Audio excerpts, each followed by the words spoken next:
पाठ तीसरा, वाक्य सेंटेंस।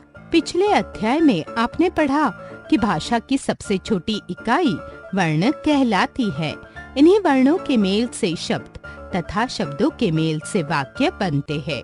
हमें अपनी भावना या विचार किसी दूसरे के सम्मुख प्रकट करने के लिए वाक्यों की आवश्यकता होती है। इन कहे गए शब्दों से ही वाक्य का निर्माण होता है।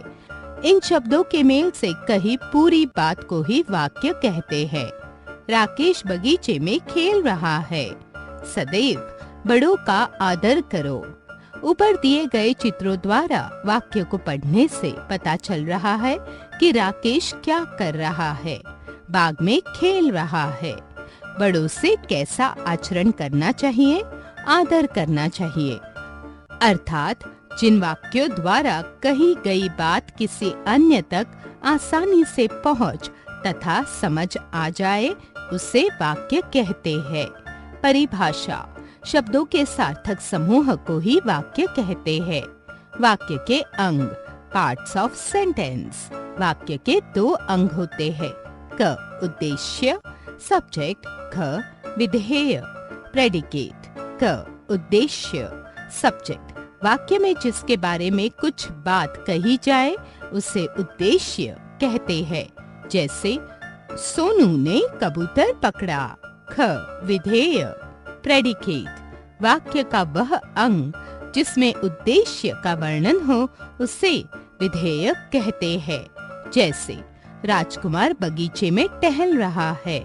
वाक्यों में सोनू ने और राजकुमार उद्देश्य तथा कबूतर पकड़ा और बगीचे में टहल रहा है विधेय है। उद्देश्य विधेय, कुत्ता भौंक रहा है। विद्यार्थी कक्षा में पढ़ रहे हैं। बिल्ली चूहे के पीछे दौड़ रही है। तीतर पिंजरे में है। दक्ष ने गाना गाया। भावना रो रही है। रचना के आधार पर वाक्य के प्रकार।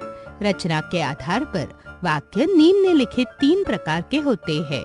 क सरल वाक्य, सिंपल सेंटेंसेस। सरल वाक्यों में केवल एक उद्देश्य तथा एक विधेय होता है। जैसे 1. पंकज कार धो रहा है। 2. वह कंप्यूटर चला रहा है। 3. राहुल नदी में नहा रहा था। राहुल नदी में नहा रहा था। ख संयुक्त वाक्य, कंपाउंड सेंटेंसेस।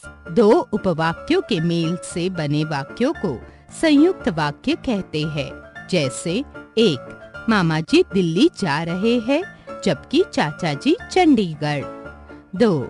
मैं घर से तो निकला परंतु ट्रेन ही छूट गई। 3. राखी 8वीं कक्षा में पढ़ती है और कोमल 7वीं में।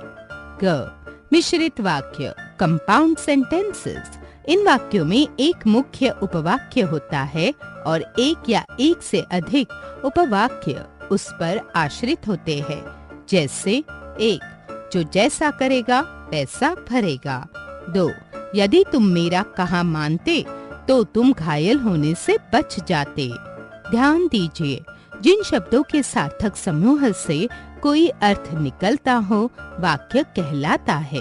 वाक्य के 2 अंग होते हैं, उद्देश्य और विधेय। वाक्य का पहला अंग उद्देश्य और दूसरा अंग विधेय कहलाता है।